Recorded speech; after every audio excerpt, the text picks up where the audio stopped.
All right. The other two are coming. All right. So sorry about that. Yeah, it looks like someone at BioWare wasn't so happy that we kept taking the piss out of them. To which I say, put your motherfucking head back down. Exactly. All right, looks like everybody's back. I have no idea what happened there. I think I'm gonna start taking steps to try and set up the call through either Discord or Hangouts, and just use Streamlabs next time. Yeah. And also, I wonder. I've been hearing from if you've been listening to the Kill stream, apparently Zidane might have found a way to make it so they're on Hangouts, but they can still take calls from Discord.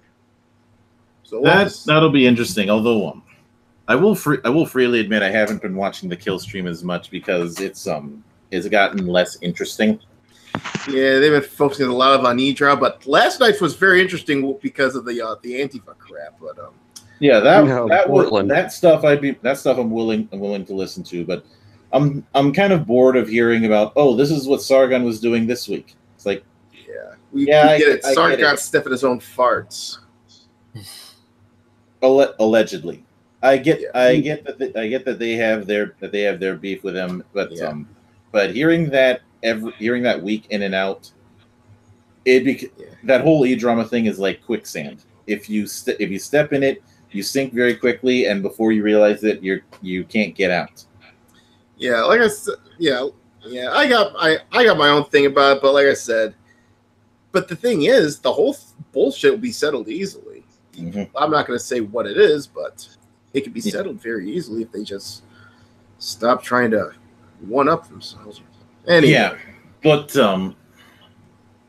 I do one thing I'm looking forward to, because I know that the Outrage Brigade is going to have the biggest fit possible when it happens. I am fairly certain that when Total War 3 Kingdoms comes out, you are going to hear somebody talk about appropriation. Oh boy. I'm looking forward to that. And who is developing Total War? Creative Assembly. They're the ones who own the Total War name. And are they a Japanese company? You know what the Three Kingdoms is, right? Yeah, that's China. Oh, okay. So what's next? If they do this, what they're gonna do? Accuse Koei of appropriating the Chinese culture too? Shit. Yeah, that's always the issue whenever there's this whole thing of appropriation. Yeah. It's Koei Tecmo now, right? Yeah, it's been that way for quite a few years. Yes. Let's see. I know there was one other story. Oh yeah, there was the one idiot who spent $200+ to quote unquote file a trademark of the D&D Gate hashtag. We talked about that last week. Yeah. Oh, God. Yeah, because they're just so stupid. The sad thing is, I know who did it, and it's one of those cases of he makes a game that I actually like. Well, I bet you that game's gonna go to shit now. Well, and the dumpster fire continues. Yes. Well, Cubicle 7 is putting out a Warhammer Fantasy proper, so if that comes out, then everybody who was going with his game will have an alternative, because Cubicle 7 hasn't really done that kind of shit. Especially since they look like massive hypocrites with games like in part because they translate games that come out in France, like Qin, which is a French game about the Seven Kingdoms era in Chinese history, made and is published by translated by a British company. That would be the Han Dynasty, right? Qin? No, that was the earliest. That was the pre-Qin Qin Dynasty. The Qin were the ones. The Han Dynasty. No, I don't think so. I think it's before that. I don't know that. It was definitely around like 1 to 200 AD or something. The Qin Dynasty, which was the first imperial dynasty, was mid 2nd century. There is Queen, and then there was Han. I thought that was the Han Dynasty. I could be wrong. Hold on, let me look. Yeah, because I'd be curious. I would like to actually have factual historical information on like SJW. Yeah, it was the Han Dynasty, but it had like 3 sections of it. I think it was that's where the Romance of the Three Kingdoms takes place. No, wait a minute. It ain't the Han Dynasty because the Three Kingdoms there started from 220 AD to 280 AD. There was no dynasty at that time. No, the Qin was around 221 BC.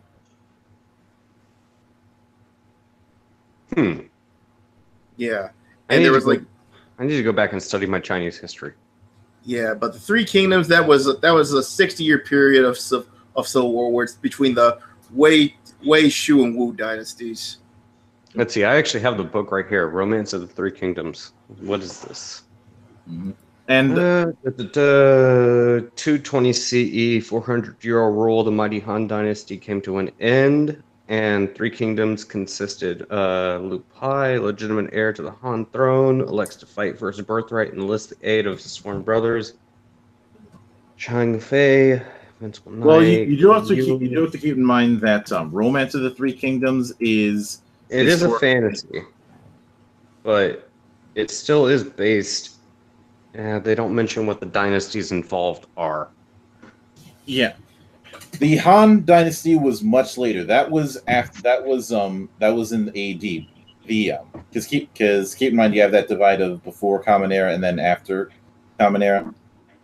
Yeah, that was Han Dynasty was CE. So, I was mistaken. Yep.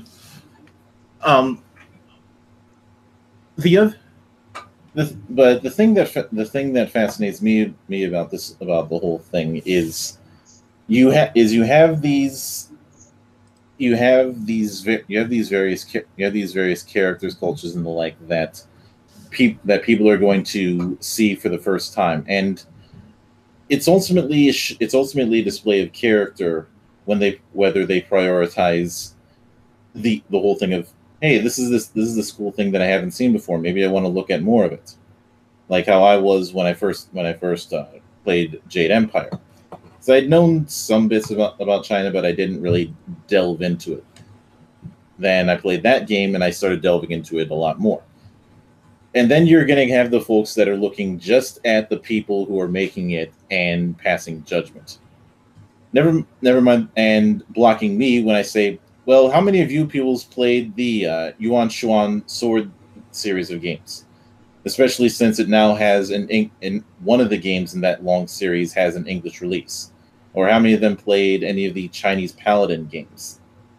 Or the 2 Tale of Wuxia games that are on Steam. Even if the translation is kind of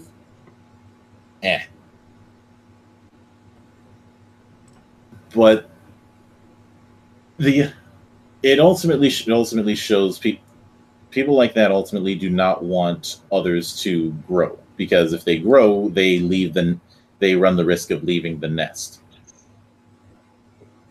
Well, and that's the whole aspect about, I guess, for lack of a better word, we'll say SJWs.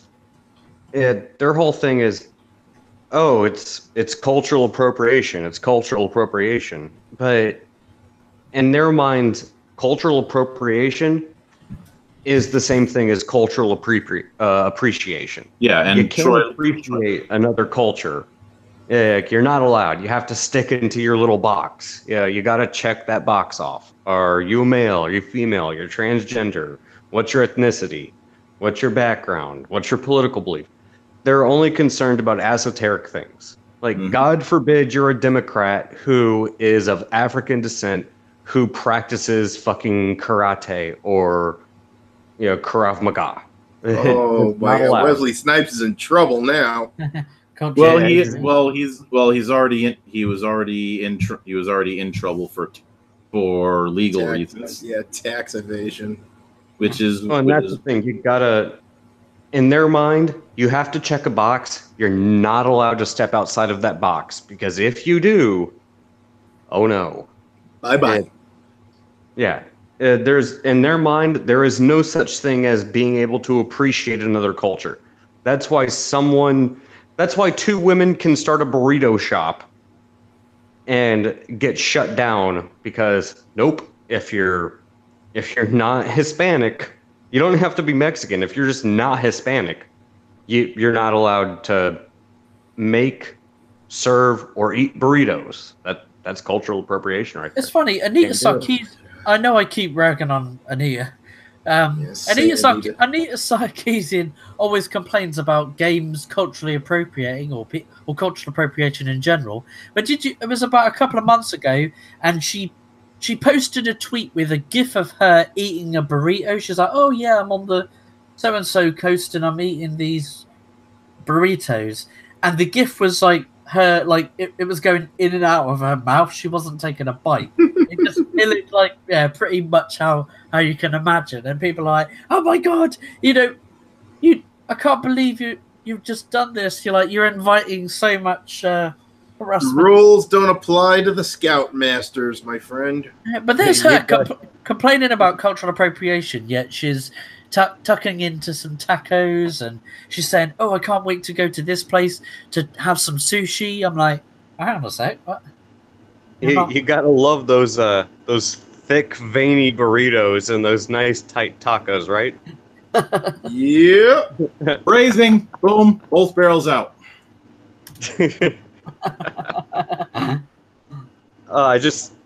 The double standards and hypocrisy are fucking amazing. And I suppose, as frustrating as it is, it's an endless source of entertainment. Yeah, and this sort of thing wouldn't be complete without Mary Sue both begging me to be a subscriber and bitching and showing how they're the real sexist. Because back on the 19th, they put out an article saying finding the truth between the male gaze and female empowerment in video game heroines. Oh God, that's what I was talking about with the fucking Ivy thing. This shit again. No, please, no. Now here's the thing. Most of the article is the same old claptrap, but there is one piece on it that I feel should be highlighted. Quote: "The problem is that these characters are being designed mostly by men, and therefore the empowerment and pleasure I may have got out of them, while valid for myself, is also dipped in the male gaze. The reality is they didn't create Ivy with queer women in mind. They made her for straight men." Well, that's quite a homophobic assertion of the Mary Sue. Yeah, really. To say, only lesbians. That is as Ethan Van Sciver, the last video that he did that I saw, as he would put it, that is bantha wash, because that is the person. It's bullshit.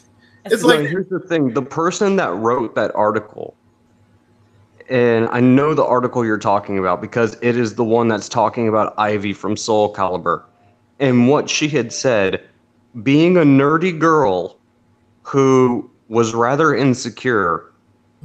Was drawn to characters like Ivy, not just because she's sexy, sexy. Not just because she's sexy. Hey, own it, Doku, I want you to repeat after me. 6 ships slip silently out to sea. No, I refuse. I do not consent. I do not consent.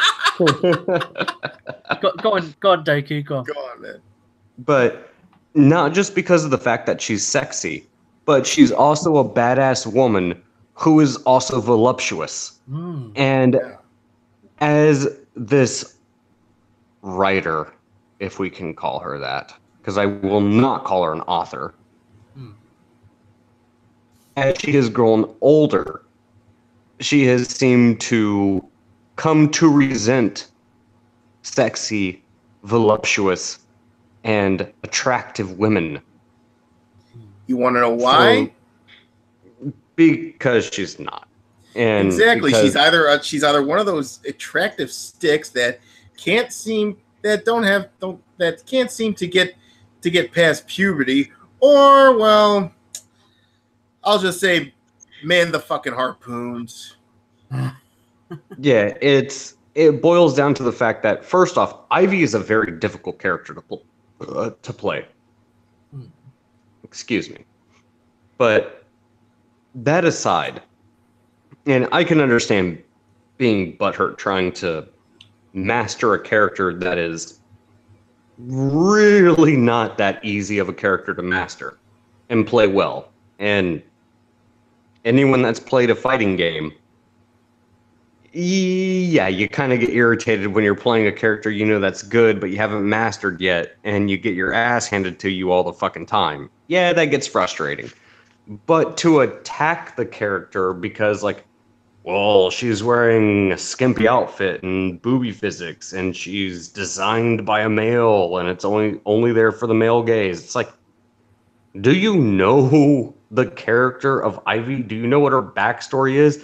The chick is basically a dominatrix. What do you expect? Exactly. I mean, I did a video on this quite a few months ago. This was when they were asked. This was before Ivy was announced for Soul Calibur. They went, "Oh my god, will she be announced? Because she's so problematic." And like the journalists were triggered basically. And I did a video on this.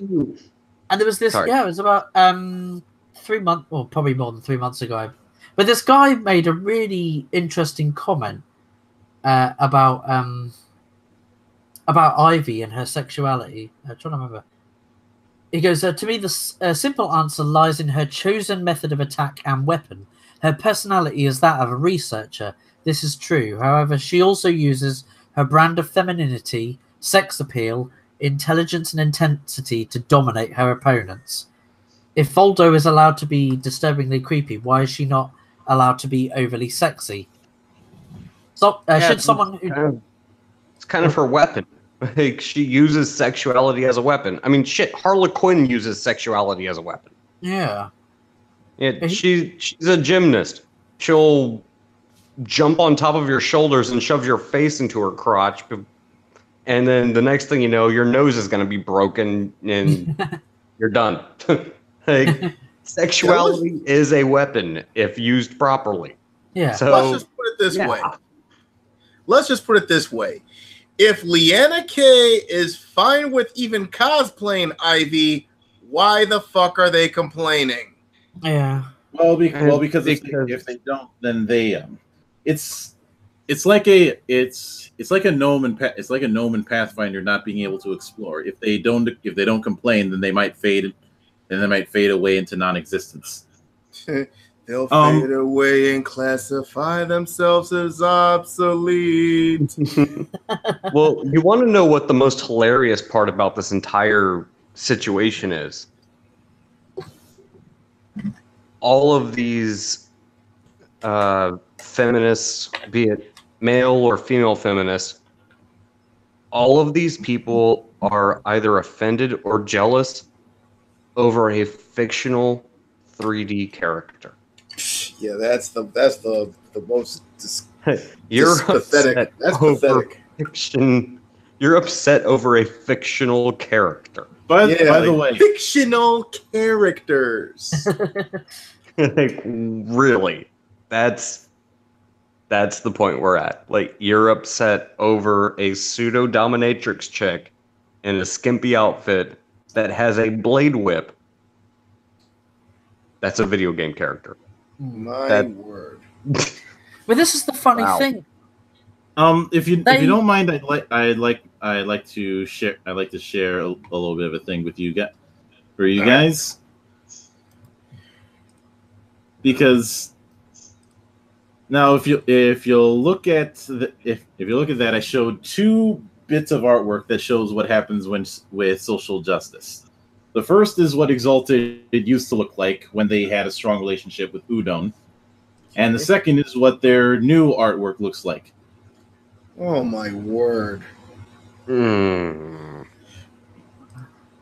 Let's see. Yeah. Most of the men are a little feminized a bit. Well, the thing that I noticed is how everybody looks so flat. Like those, like they have there is no sense of expression. Yeah. Yeah, it's like, yeah, I know. Yeah, I'm looking at it. It looks like it's like they've been it's like that movie, The Village of the Damned.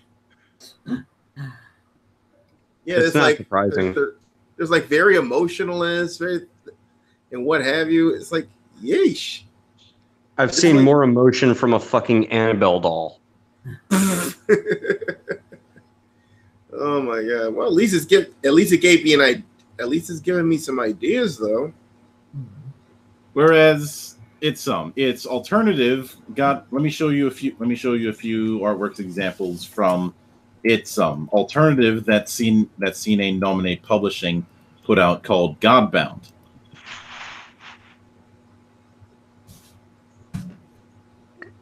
I've seen more emotion from a fucking paper stick figure. All right, so first one, pretty awesome, and then this one's like, oh god, yeah, the what you call it,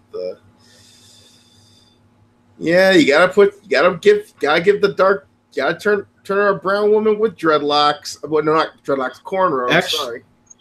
Actually, and I'm willing to give a pass in this particular case because Godbound does not pull the social shit. Yeah, it must have been an artist choice then. That's certainly the case. I mean, after all, Exalted had a giant African man named Panther, who, even though he fought like a monk, was effectively a cleric archetype. Yeah, that reminds me. Yeah, you might, if any of you's working on shit and need an artist, you need to double check. You need to double. I don't like to say this because it does sound a little creepy, but these days you gotta check all your freaking bases. But always check their Twitter before hiring them.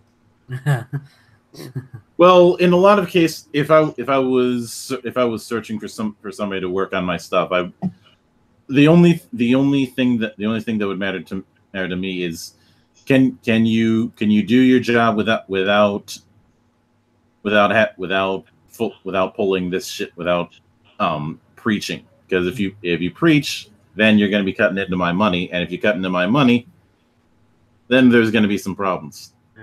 I'm gonna have to head off now, guys. All right, Flat. Actually, this is probably the best time to wrap it up. Yeah, let's wrap it up. I do apologize for the technical problems. That's the first time that this has happened in the history of the monastery. But the social justice thing has gotten a little bit repetitive, and I think we ended up going in circles after a bit. So next time we're gonna make a more concerted effort to have some fun. Yeah, I say, let's save the social justice shit for Gen Con. That's gonna be lit. Oh god. Yeah. Oh yes. Oh. So I cannot wait for those dumpster fires. So over the next few weeks, we'll be delving into some more fun stuff, because it'll be a lot more fun to talk over stuff that's actually not shit. Oh yeah. But until then, I have one. Oh, sorry. Go ahead. Until then, for Aaron, for Doku, for the Flatmeister, I am Mildra, your gaming monk. We'll hopefully see you all in 7 days. And for the geeks of the weeks, put your motherfucking head down. Stay frosty, everybody.